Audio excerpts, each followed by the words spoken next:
In a relationship, when is honesty not the best policy? How do you balance what you want versus what you need? And is there something you need to say to your spouse, but can't find the right way to say it? If so, then you're in the right place. This is the Lunch with Sandy podcast. With nearly 20 years of marriage under their belts, Terrence and Sandy Jackson discuss a range of topics, provide valuable insights on relationships, and talk about the conversations married couples need to have. So what does lunch have to do with all of this? Well, it's a metaphor for how these conversations originally started. Speaking of conversations, let's get one going. Here's your hosts, Terrence and Sandy. Welcome to another episode of the Lunch with Sandy podcast, where we delve into different topics and give you perspective from two individuals who have been together for a long, long time. I'm Terrence. And I'm Sandy. And today we're going to discuss the challenges of interracial or intercouple relationships. But before we do that, we start every show off with the simple question that doesn't always have a simple answer. And that is, Sandy, how are you today? There it is. I'm in pain. I'm such a klutz. I have no idea what happened to my leg, but it hurts when I touch it. So I'm guessing I banged it at some point, but I'm a klutz and I don't remember things. So who knows? There you have it. She has no idea how she's doing today, and she doesn't know how she beat herself up. And since she can't figure that out, we're going to jump into what we're bringing into the light. And we're going to be bringing into the light, as it is the holiday season, all the overpriced retail objects that you can get between the holiday of Thanksgiving and Christmas. And don't get me wrong, I do participate slightly in purchasing some of those things, but is it bad that I shop for myself? Well, no, it's not. It's not. Yeah, it's not. I'm like, ooh, on sale.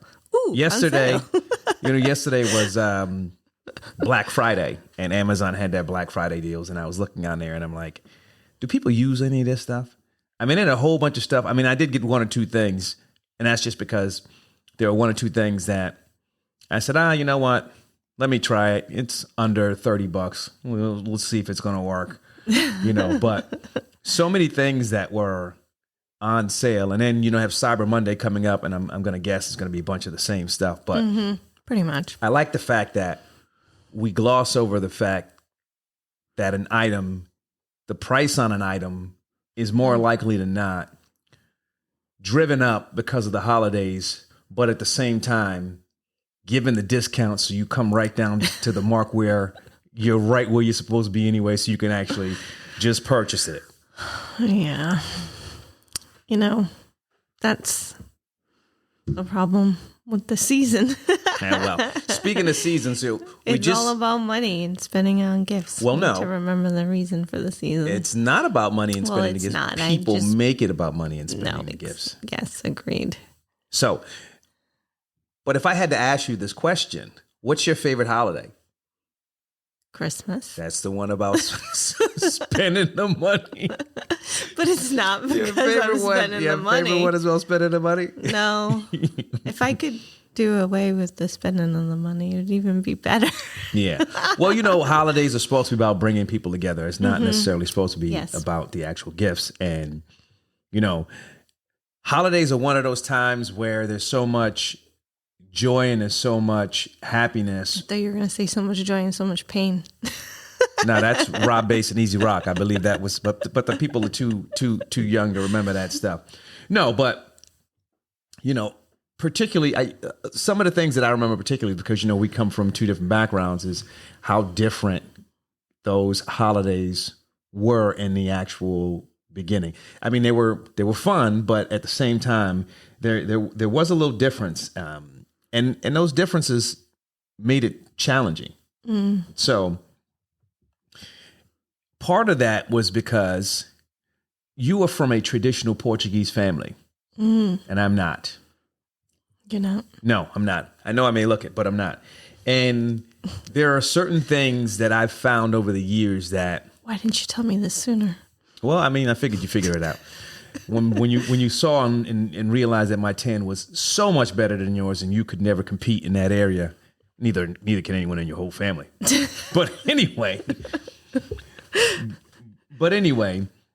being that there's two parts to this question, right? And I want to tackle one part. You're not Cape Verdean? Yeah. Anyway, so let's stick to the topic. You're going too far off topic now.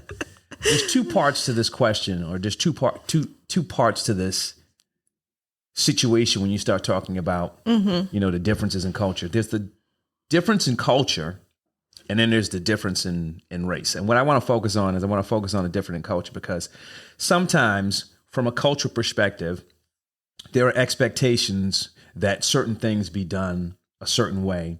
You carry yourself in a certain way, or you follow a particular path. Mm-hmm. And I think it's safe to say that in some aspects of that, you did not follow a certain path. No. I don't. Did I follow any path? I don't really know what was expected of. Well, I guess I did. We're talking about traditional Portuguese family. Yeah. Well, I still went to school. Lay it out. Well, obviously you went to school. So at least. I mean, like, I still went to college. Yeah. At least. Well, because that wasn't an opportunity for them before either. So it was quite stressed. But yeah, it was, right? Like, finish school, go to college. Yep. Get married. Yep. Have kids. Now, let me ask you this. The get married part. Were there stipulations on the get married part? Let me rephrase that. Were there expectations on the get married part? And I ask that because I'm familiar with Portuguese background. You mentioned Cape Verdean. I'm familiar with Cape Verdean background somewhat. So what was the expectation? They would get married in a church. Well, there were more. Or are you talking about like partners? It's funny because that was never discussed prior Not to. necessarily being discussed, but the expectation. So let me take a step. No, that's what I mean. Yeah. Like, that was just never a topic of conversation. It was never brought up. It might not have been up until. So see, now we're getting to it. Up until we started dating. Yes, there we go. Now we're getting somewhere. We're getting somewhere. So when you step outside of your culture and you date someone from a particular culture, and I'm using culture because I'm trying not to be so heavy on race, but a lot of times, because you can date outside your culture, and from a racial perspective, not an ethnic perspective, you look the same. And I think that may not be as big of a deal because the difference is not clearly visible. Yeah. So I'm going to ask you a question. And I want you to answer this question honestly, and I think you already did. When we first started dating, and I hate using the term dating because people of my ilk typically don't do that. When we first got together, was it a challenge for your family based on the cultural differences? And I don't want to even say the cultural differences. Well, I will say the cultural differences. I say that because I don't know how much they know about my cultural background. Yeah. But obviously they know about theirs. I think things were questionable to some degree. I think from my parents, I had already been with so many losers that you were a breath of fresh air. Losers. That the color didn't even matter at that point. It was just like, oh, thank God, somebody who's not a loser.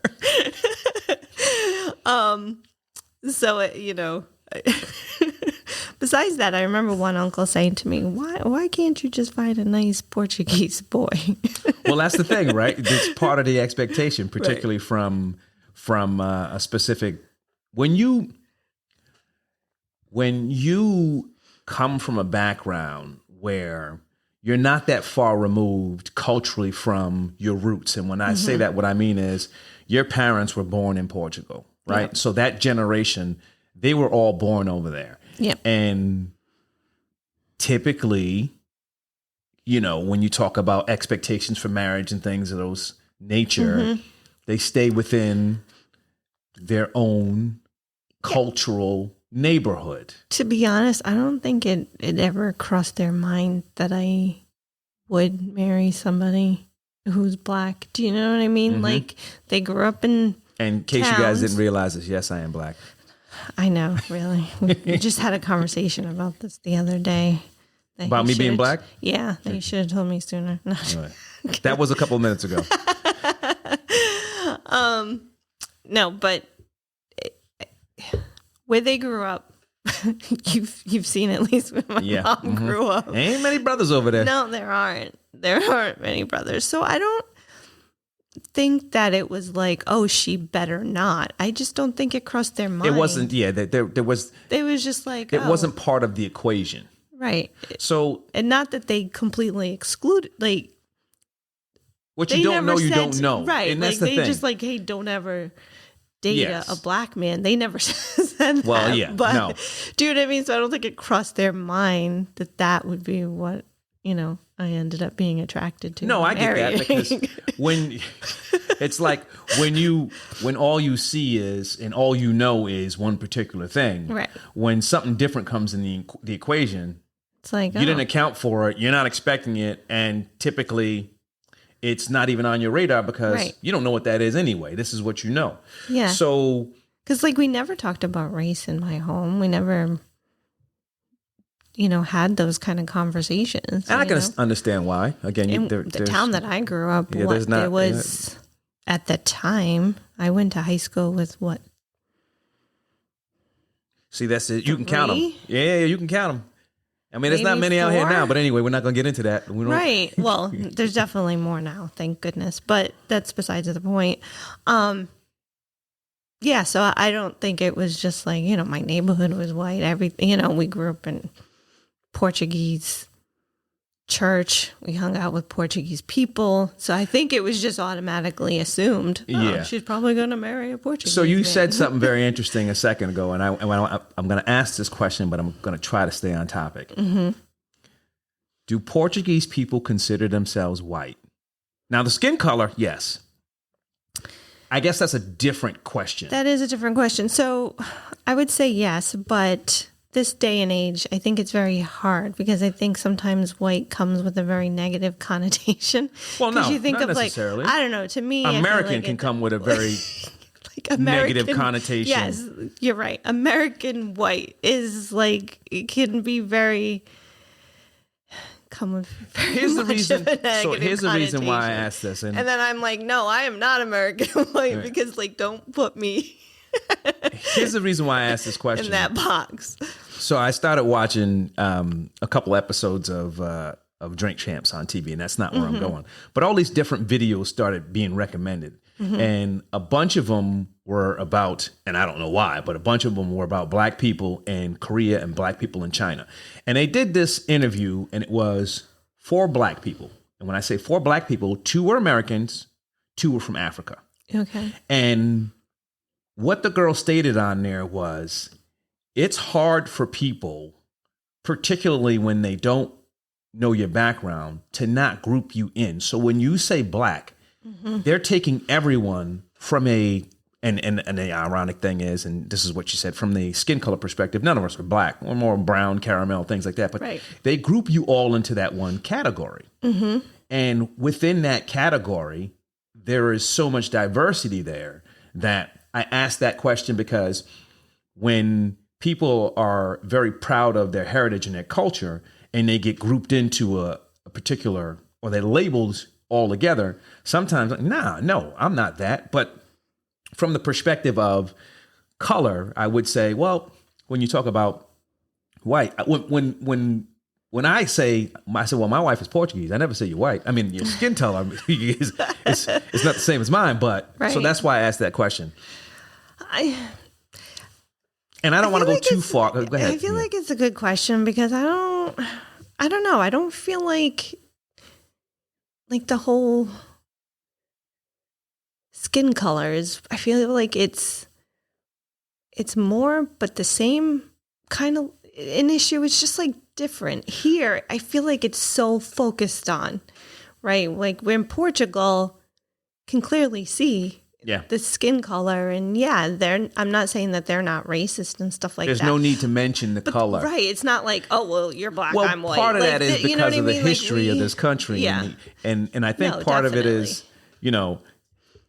the interesting thing is part of, so I said part of it is the history of this country. And that goes back to, and we're going to get back on topic, when we start talking about the challenges of dating or intertwining cultures, Yeah. it's funny when someone asked me one time, she goes, well, what is she? And I always say she's Portuguese. Now, I don't say she's white.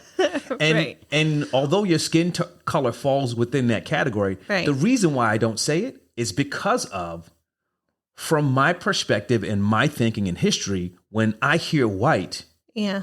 there's a negative connotation attached to it because we're in America, and it starts going back to, well, you know what happened in those early days. And that's Right. not fair, but again, Yeah. that's what.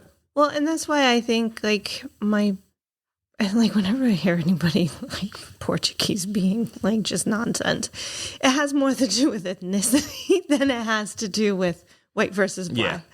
Like, oh man, those Azorians, they don't know how to speak good Portuguese. Like, you know what I mean? Like, Yeah. And now, so it's not like a white black kind of thing. It's like, oh, they're from the Azores. Oh, they're from Cape Verde. They're from there. They're Yeah. from there. And it's not like, yeah, it's not like the whole white versus black. yeah. All right. Let At me least pull this my- back. At least my experience. Let me pull this back to the topic now. So, what challenges did you face when you brought a black man home? So to be honest, I don't really. It was frustrating to some degree, and I think that's because, for me, I never really considered it ever an issue. Like, for me growing up and stuff, like it was just, oh well, they're darker skin tone, they're lighter skin tone. Like to me, it wasn't like this whole like cultural difference or anything of that nature. So I didn't know why it was like such a big deal. I was also a little ignorant, because I'm like, come on, these are the 90s. Like the civil rights was back in the 70s. This stuff can't still be happening, right? Yeah. So it was definitely some ignorance there. And then it was like, yeah, it's like, if it's not an issue to me, why isn't it an issue to you? Like, I don't understand like what your problem is. Yeah. So that's what I mean. Like so I just kind of like brushed everybody off. Like I would just kind of say something. Yeah, I know. I wouldn't say mean, but just be like, well, why would I want a Portuguese boy? That means I would have to baby him and mother him all the time. Oh, It goodness. basically is what I told my uncle. You know what I mean? Yeah. So I tried to like slight everybody who tried to Well, in a different way. I'll tell you an interesting story. And this is when, because, my background is international. And I say international, I'm talking about from a dating perspective. I remember I had a bunch of I have a bunch of friends from a bunch of different cultures and backgrounds. And I had a bunch of Cape Verdean friends. And I'm going to tell you, I mean, they were shit when it came to who they were dealing with their partners. And they were really, really cool with me. Uh-huh. But they had a real problem when I started dating a Cape Verdean girl. and then we had a conversation about it. And I said, so you would rather her be with someone who's Cape Verdean and treat her like shit than be with me? And you know what their answer was? Yes. Yes, 100%. That's crazy. 100%. And so from a social aspect, or from the perspective of, looking at a situation where when you talk about two people being in love or two people being together, it's supposed to be about how they treat each other. And from the outside, based on, the fact that they're from different cultures, those people in their circle, they didn't care about how they treated, the other person was treated. They just wanted to make sure that that person was with someone from their culture, and only someone from their culture. Yeah, that's kind of crazy, to be honest. But I guess from a different perspective, it's kind of like, if you are dating people from different cultures, you might not have the understanding of certain things, like, But and for me, it's like, well, everybody can acclimate. yeah, and I think I do understand you might not have an understanding of those different cultures. But now when we're talking about two people dating, you don't have to have an understanding of all those cultures if you care about each other, because that's stuff that you can actually learn, right? I think for me, challenges came to me when it's funny because at one point, I lived with my aunt for a while, and at one point she would just be like, "Oh, another one? Who's this? What are you doing with that one?" And it wasn't so much that the background was different; it was just it wasn't the same. And I don't know if that makes sense. I think that from the perspective of dealing with those individuals, whether they be family and friends, they're always going to question why you're doing something if it's not what they actually expect for you. And that can be a challenge because sometimes people get out of pocket and they say things that if you care about somebody and they say something, there's no taking that back. You're always going to remember that. Right. And then that sticks with you when you start hitting milestones or important things come up. And now you have someone who, you want to be a part of those things. But then at the same time, you can have in the back of your mind whatever it is that person said or did when, you were in that initial formation of the relationship stage. And I don't think it just even has to be between the two of you. I think age can have a factor in it because, when your aunt was growing up, right, she's going through like the civil rights and all that other stuff. So she must have had experiences where she knew that if two people of two different races, they were going to have a very hard time. Yeah. Right. And it's almost like not wanting that for you, like having you to go through those struggles because other people are going to say things and, make things difficult for you. I had some challenges. I'm going to tell you a quick story. I'm going to see if you remember this, though. There was, I can't remember his name, but I worked with this guy, and I can't remember what state he was from, but it was Thanksgiving, and he had nowhere to go for Thanksgiving. And I brought him to your house, and while we're driving out there, he said to me, "Damn, T," he said, "What the hell you doing out here?" because we worked in Providence. Yeah.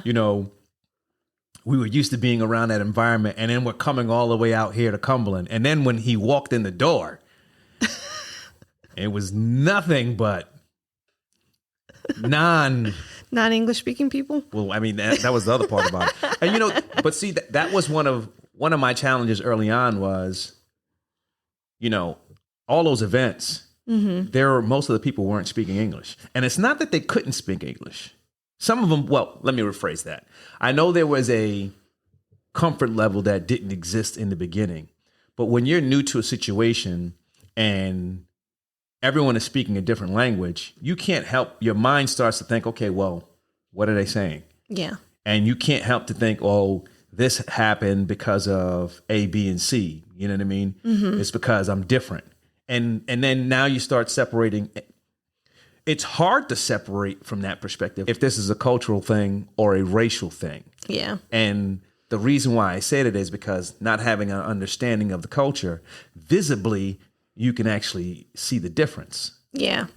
Well, right. So, and that's what I kind of go back to kind of my ignorance. I don't think I ever expected anybody to be talking about, although sometimes when I watch the TV shows now, like 90 Day Fiance, and the parents are just talking in that other language badly about whoever it is that they've just brought home. I must say that my family never did that. It was more of a comfort thing. No, they were just speaking Portuguese because they were comfortable speaking Portuguese to one another. Now, would you actually tell me the truth now? Because we're all the way in this. We in 20 years. Yes. You don't want to break that. No, I'm just kidding. I would tell you the truth. No. I would have told you back then, too. Well, I think the challenge when you start talking about interracial dating or intercultural dating, however you want to call it, particularly when you're like first generation born in this country, is there are other generations that aren't far off that you're going to have trouble communicating with. Yeah. And when I say communicating with, I don't mean just speaking. I mean understanding, because you might be able to have a conversation with your parents about how you feel about a particular thing, right? But now when you take up a level and you start talking to your grandparents or your grandparents, because their experiences are very, very, very different. Oh, yeah. Right? They were born in a different time frame, and if you imagine what it was like for your parents, now your grandparents, it was I know. it was completely different. I remember, I'm not going to say who this was, but I remember one time I went to someone's house and it was someone in your family.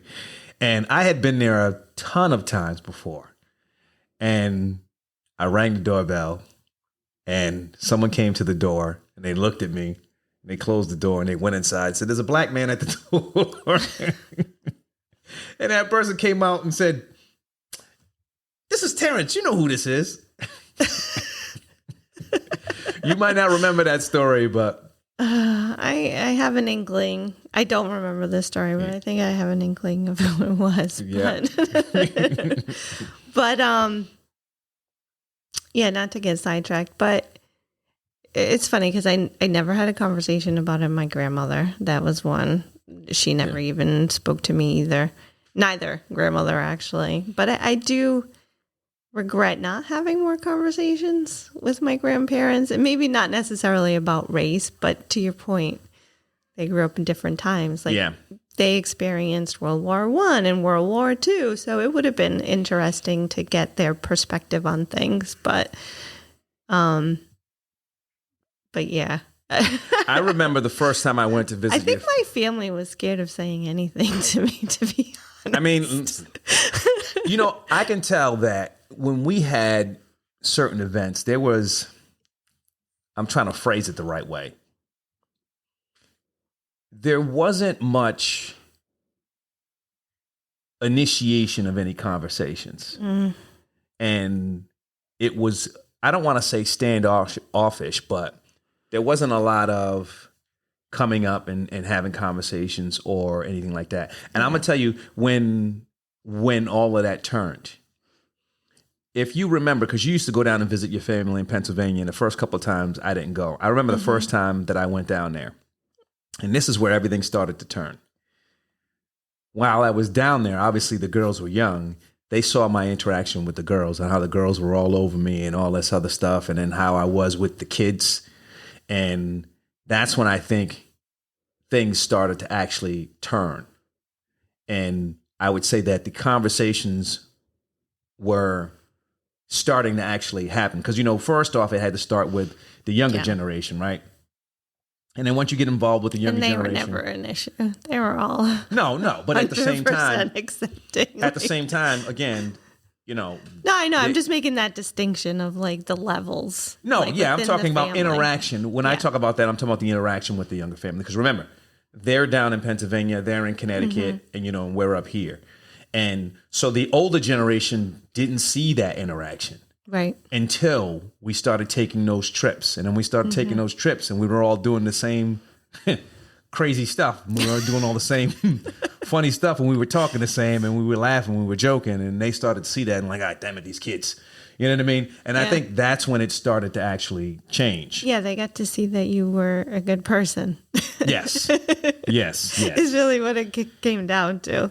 Like at first it's like, But it can be, when you don't, so when the expectation is, well, not the expectation, when the understanding is, okay, well, I'm going to go somewhere. They're not going to speak English. I'm not going to understand what it is what they're saying. And I'm talking about the older generation, right? I got to rely on these younger generations to actually translate or whatever. And then the funniest story, and this is one of the first times that we went down with Mike and Steve. And I told you, Steve said, man, just smile and nod. He said, I don't understand what they're saying. Just smile and nod. So once he said that, logic that you still use to this day. To this day. To this day, smile and nod. I was telling him that the other day. I think he thought that I got that from your father. I'm like, nah, that came from you, Steve. That came from you. Smile and nod, smile and nod. Yeah. So, well, my dad was good at that too, and he could understand the language. It was just not worth a fight. Just smile.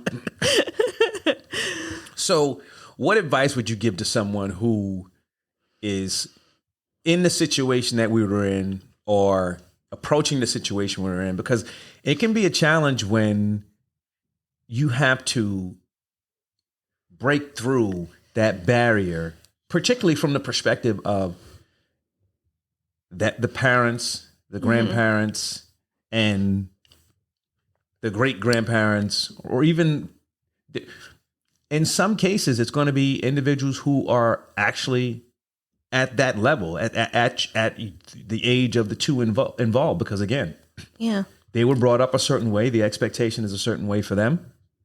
So my advice, like I said earlier, is just bring home enough losers that by the time you bring home the good one, and it doesn't really matter, race isn't even Let me tell you what the challenge with that is. When you start talking about bringing home a bunch of losers, their expectation is everybody you bring home is going to be a loser. I'm kidding. I'm kidding. I don't know if I have good advice. Did I handle it the best way? I'm not sure. I'm not always the nicest person when I'm mean. I'm not always the nicest person. But I'm going to put that on a t-shirt. I'm not always the nicest person when I'm mean. You know what I meant? I'm not always the nicest person when I'm mad. I can be quite mean. Yep. Is where I was going with that. And I think that's why my family didn't really talk to me about it. But I do wonder if maybe I had allowed them to have a conversation about it. And I can't even say that I didn't allow them to.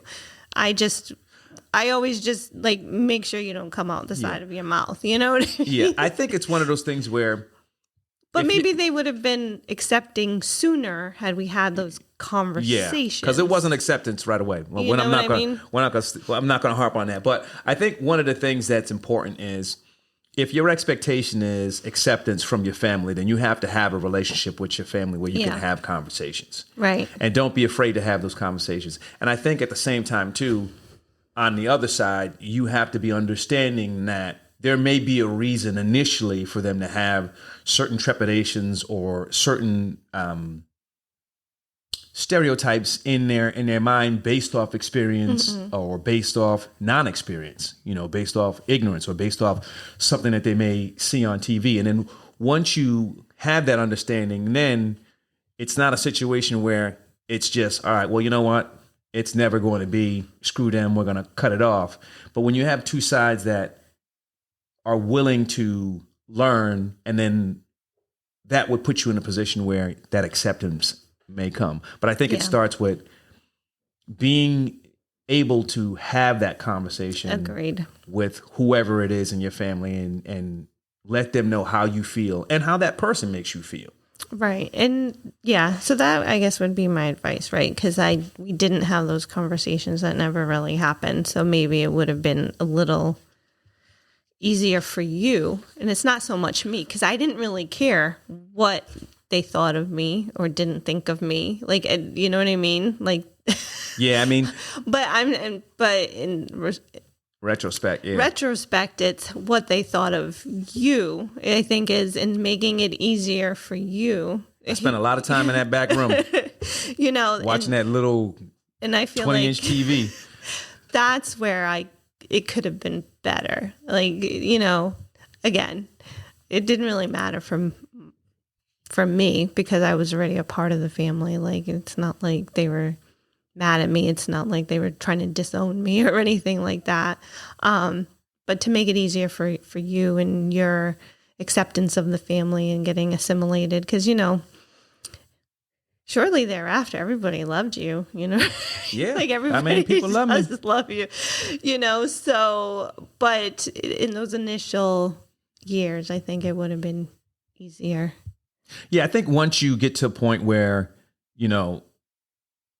it's comfortable having the conversation, or you're able to begin to communicate, you can find shared experiences that will allow for that getting to know each other to actually come quicker. And unfortunately, how I grew up in my family, we didn't really have conversations. Yeah. Have conversations in your family. I think, sitting them down and actually, having those conversations, you initiating the conversation, could help out. Yeah. I think, and it's not just the Portuguese culture, but there are a number of cultures where the expectation is that when you fall in love, you're going to fall in love with someone who has a similar background as you do. But unfortunately or fortunately, love doesn't have cultural boundaries. Nope. Although you can be pressured into going a particular route, you shouldn't feel, what's the word I want to use, guilty or less of a person if you choose to go another route. So, embrace diverse love when it comes your way, because you can end up with someone like me, and I'm fantastic. Now it's time for my weekly reflection. You have the opportunity to have a significant impact on someone with your words and actions. Don't waste that opportunity. You wait for more? Mm-hmm. Nah, that was pretty With bated straightforward. breath. Listen, what you say and what you do can leave a lasting impression on someone. So choose to do or choose to hold yourself to a standard that you want somebody to actually remember you by, and then proceed to take the same course of actions when they deal with other individuals. Thank you for joining us on the Lunch with Sandy podcast. Please be sure to follow and leave feedback on your favorite podcasting app. Until next time, stay well. That's it for this week's episode of the Lunch with Sandy podcast. Thanks for listening. We'd love to hear your feedback and comments on Instagram, TikTok, and Twitter at Lunch with Sandy. And be sure to follow us on your favorite podcast app. If you enjoyed the show, don't forget to rate and review us. Thanks again for listening to the Lunch with Sandy podcast.